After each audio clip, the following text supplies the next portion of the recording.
Lá no ano de 2005 foi quando eu comecei minha faculdade. Mas em 2015 foi que eu peguei meu OAB.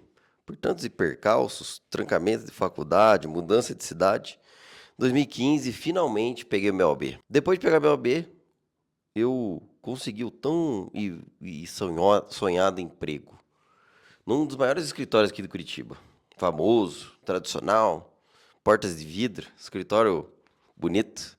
Nossa, vou trabalhar nesse escritório, vai ser legal. Durou 1 mês e 18 dias. É um querendo puxar o tapete do outro. Outro porque estudei naquela faculdade. É porque eu estudei naquela faculdade. Estudei na Federal, estudei na PUC. Um querendo puxar o tapete do outro. Ninguém querendo trabalhar. Ninguém querendo se ajudar no escritório. Pedi a demissão com 1 mês e 18 dias de escritório. Porque eu realmente era muito salubre. Com um sonho. Depois de receber uma ligação de uma cliente que queria fechar o inventário. E eu, desde 2011, fazendo ali como bacharel, 2012, 13 como bacharel, mexendo com inventário num escritório. Pedi 8 mil de honorários e o cliente prontamente aceitou. Falei, então, se eu estou ganhando nesse escritório 2 mil reais por mês, que era isso que eu ganhava em dinheiro, né? Tinha plano de saúde, tinha um monte de coisa. Se eu estou ganhando 2 mil por mês, então se eu ganhar 8, são 4 meses, que eu não preciso ganhar mais, né? Esse é o meu pensamento na época. Peguei e pedi demissão. Eu já tinha Alice, minha filha, de 6 meses, e com a cara e coragem, fui. E aluguei um sobrado, num bairro que eu cresci, aqui em Curitiba. Meu escritório era embaixo e a nossa casa era em cima. Eu, minha esposa e Alice, com 6 meses. E ali começou toda a trajetória da advocacia. Com a cara e coragem, sem muita experiência, sem nada de experiência, na verdade. Tinha uma experiência de peticionar, de tudo, mas não da advocacia em si. Comecei a advogar. Comecei a pegar cliente ali, sempre com indicação. Porque até então eu já não mexia muito na internet com prospecção de clientes, isso em 2015. A minha vida de 2015 a 2018, na verdade, foi de vendedor de carro. Porque era isso que sustentava a nossa casa. Eu comprava e vendia carros. Carro, moto, pegava em honorários.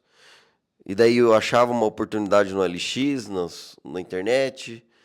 Comprava um carro que eu achava que estava barato, conseguia revender por 1.000, 2.000 a mais.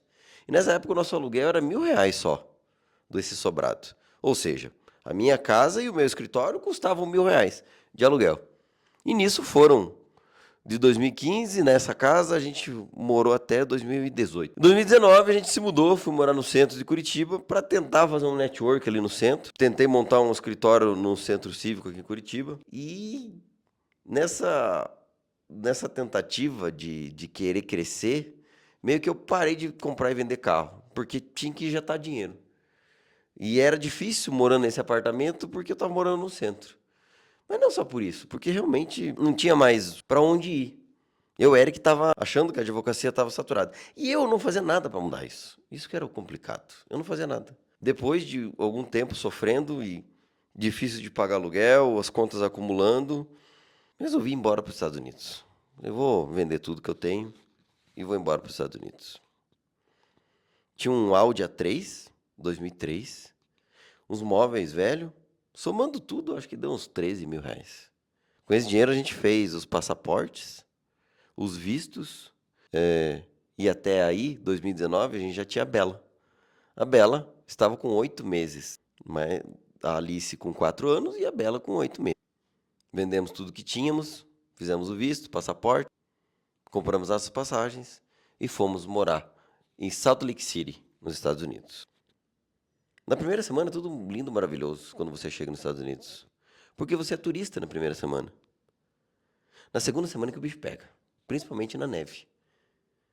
Para não deixar as minhas filhas, minha esposa sem comer, eu tinha que trabalhar. Eu fui na casa de parente de uma tia minha, cedeu a casa pra gente, mas a gente tem que ajudar.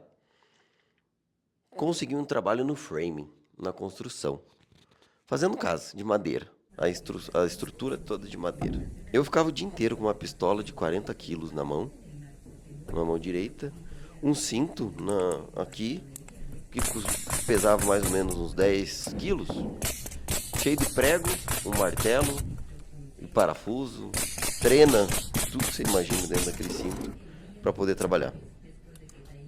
Eu trabalhava das 8 da manhã às 6, 6 e meia. Às vezes das 7 da manhã às 6 e meia da tarde. Alguns dias a gente passava, ficava até às 7. Trabalhando, ganhando $10 a hora. Era isso que eu ganhava. Carregando madeira pra cima e pra baixo, serrando madeira pra cima e pra baixo. Pregando aquela pistola que pesava uns 30 quilos. E com o tempo, esse dedo aqui começou a ficar duro. Duro mesmo. Eu não conseguia mais atirar, não conseguia mais pregar. Nos últimos dias ali, como eu fiquei 5 meses, no quinto mês estava bem difícil. Uma dor insuportável aqui na mão, no tendão. Tentava trocar de mão também e mesmo assim era difícil. Teve dias da gente pegar menos 18 graus, trabalhando na neve. Às vezes a luva furava, entrava gelo, a mão quase congelava, o dedo ficava roxo. Mesma coisa com as botas que a gente trabalhava. E isso foi a minha vida, eu sendo advogado, trabalhando nos Estados Unidos para sustentar minha família. Foi muito difícil. Foram, eu acho que os 5 meses mais difíceis da minha vida. Eu acho não, tenho certeza. Foi a primeira vez que eu me senti no fundo do poço. De não ter forças para levantar. E minha rotina era muito árdua ainda, inclusive. Era mais difícil, inclusive. Era essa rotina que mantinha a minha saúde mental em dia. Eu acordava todo dia às 6 da manhã, mesmo sabendo que às 7h30 eu tinha que estar trabalhando. Eu acordava às 6 horas da manhã, ia para academia, que a gente tinha academia dentro do condomínio, treinava todo dia. E mesmo assim, fazendo um crossfit todo dia, porque aquilo, trabalhar na neve era um crossfit, eu ia para academia todos os dias. E aquilo era o meu refúgio. A academia era o meu refúgio.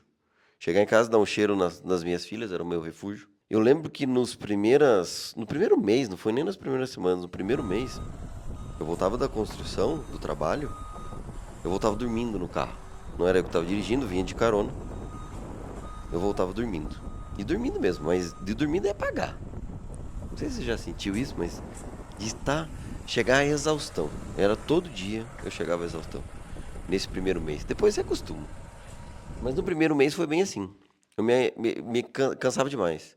Então eu chegava em casa, eu comia alguma coisa, tomava banho, sentava no sofá e eu apagava. Nesses primeiros meses, os primeiros 2 meses, a gente morou na sala. De favor, na casa de uma tia minha. E era bem difícil. Era bem difícil. Porque eu cheirava, tomava banho, dava um cheiro nas minhas filhas e apagava. Isso foi durante 1 ou 2 meses. Mas mesmo assim, firme e forte. No outro dia, academia, 6 horas da manhã. E assim foi, durante 5 meses. Uma das coisas mais importantes dessa trajetória nos Estados Unidos, eu tenho certeza que foi o autodesenvolvimento da minha vida. O se desenvolver. O ler, o estudar. Eu lia muito e também eu estudava muito, através de podcasts e audiobooks. Eu colocava um fone de ouvido e eu ficava o dia inteiro trabalhando na neve, cortando madeira, mas eu estava aqui, ó, escutando, com fone de ouvido. Às vezes escutava uma música, às vezes escutava um podcast de humor, porque era que me salvava mentalmente. Mas o que me ajudou demais foi assistir podcasts. Mas assim, não podcast, coisa de inteligente. Coisas que me desenvolveram de verdade. Coisas sobre finanças, coisas sobre desenvolvimento pessoal. Tony Robbins, Wendell Carvalho, Thiago Fonseca. E o grande Thiago Fonseca, que era uma pessoa que eu acompanhava muito, e até hoje, a volta e meia acompanho. Uma vez eu estava assistindo um vídeo do canal do Thiago Fonseca. O Fonseca foi uma pessoa muito importante. Porque desse conselho é o que transformou minha vida, que é hoje, inclusive. Uma vez eu estava assistindo esse vídeo do Thiago Fonseca, e o Thiago Fonseca estava falando sobre propósito, alinhamento e sobre talentos. Ele falou nesse vídeo que você precisava estar atento ao seu propósito, o seu talento e a sua profissão, ou alguma coisa que você fizesse. Ele falou, ó, você precisa analisar qual que é o seu talento. Mas, gente, como é que eu vou saber qual é o talento? Qual que é o teu propósito? Eu não sei. Ah, profissão, beleza, eu sou advogado. Quer descobrir como que é o teu talento? Qual que é o seu talento? E o Thiago falou isso no vídeo. Pergunte para as pessoas, 5 pessoas ao redor, esposa, tia, mãe, pai, primo, irmão. Pergunte para as pessoas mais próximas a você qual que é o seu talento. O que você faz de melhor? O que você faz bem? E foi unânime. Todo mundo que eu perguntei falou, Eric, você sabe vender. Vender, Eric, você sabe vender. Se você for vender a sua mãe, você vai conseguir vender. Se você for conseguir vender, o que você quiser vender, você vende. Esse é o seu talento. E todas as pessoas falaram a mesma coisa. Foi unânime.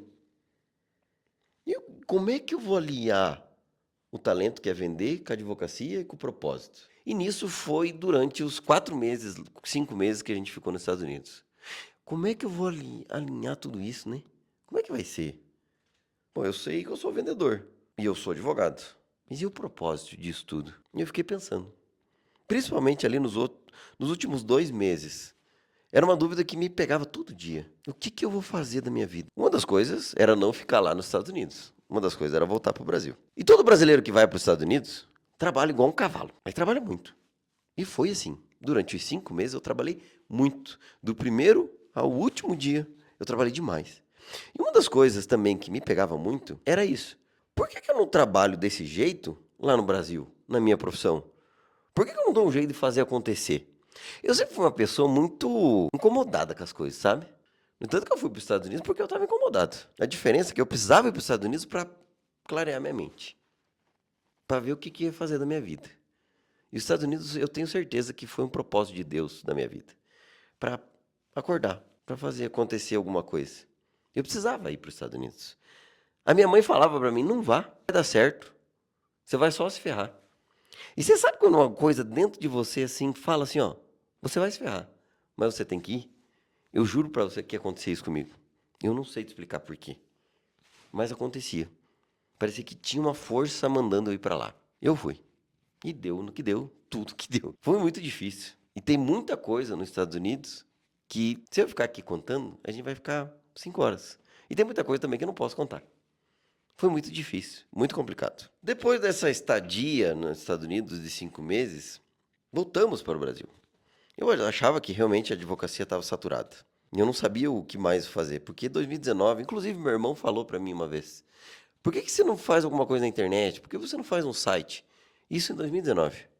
E tem vídeo meu, inclusive nesse canal, em 2019 ou 2018, fazendo um vídeo sobre o pai do Facebook.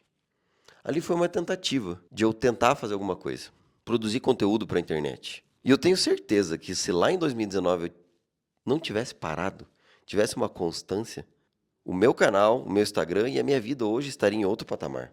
Então, esse relato desse advogado que vos fala é um relato de uma pessoa que passou por muita coisa, que você não precisa passar. Eu passei por muita coisa difícil. Eu chorava todos os dias nos Estados Unidos.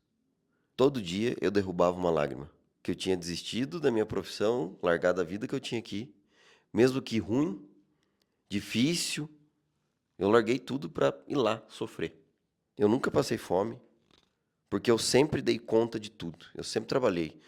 Eu sempre fui a pessoa que foi o provedor da minha casa. Isso eu posso me orgulhar.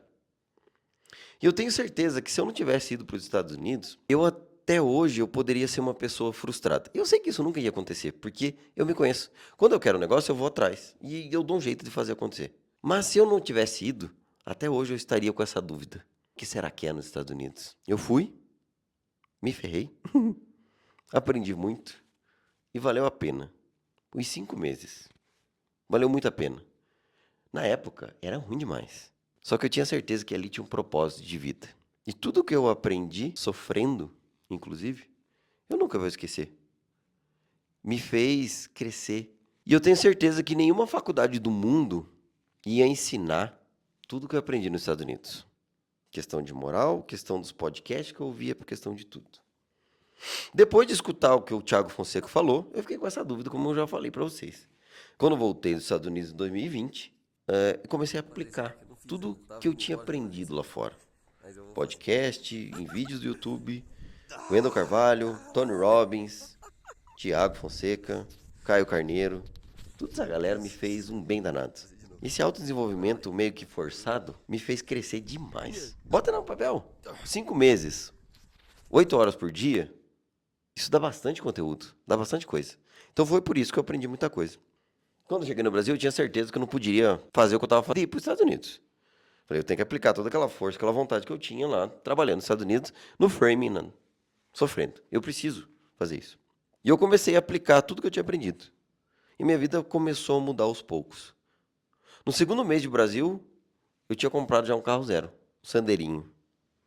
carrinho bom. Comprei um Sandero, aluguei um apartamento, mobilei o apartamento. No terceiro, quarto mês, eu já estava com a casa montada e um carro zero na garagem. Isso foi só para provar que realmente, às vezes, as coisas não acontecem porque você não quer.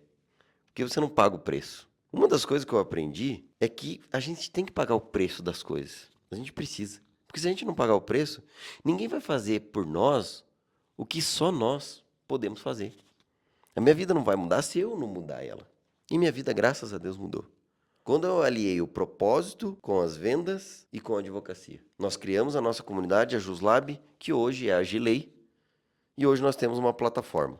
Não só isso, um ecossistema inteiro, que automaticamente me fez desenvolver ainda mais, a entender que eu tenho um propósito de ensinar advogado a advogar.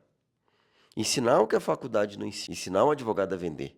Ensinar que se ele pagar o preço, estudar, se desenvolver, as coisas acontecem. E esse é o meu propósito de vida. Eu nunca tive tanta certeza na minha vida do meu propósito. Hoje, por exemplo, eu estava aqui gravando um vídeo e eu me arrepiei a hora que eu estava gravando o vídeo. É uma coisa sem explicação. E a minha esposa estava gravando e eu arrepiei. Eu falei para ela, eu arrepiei. Ela falou, isso é propósito. O ensinar. E eu jamais imaginaria que um dia eu ia virar um mentor, um professor. Eu não queria isso para mim. Mas era o meu propósito. E ele me chamou. E ele me colocou onde eu estou. Se você é advogado, acho que o melhor conselho que eu posso dar para você, não desista da advocacia. Todo dia você deve pensar em desistir. Não desista. Insista, persista. Lá na frente, se você pagar o preço e você desenvolver, a conta fecha. Você não precisa passar pelo que eu passei. E esse é o meu conselho. Hábito, constância e persistência. A vida é boa. Ser advogado é legal. É só você saber lidar. E esse é o meu vídeo. Peço que se inscreva, curta, se entender que precisa compartilhar, que outro colega seu precisa escutar esse relato, compartilha com ele, manda para ele. Tem gente que às vezes precisa escutar isso aqui, essa história. Se inscreva no canal. Nos vemos no próximo vídeo. Um beijo na alma.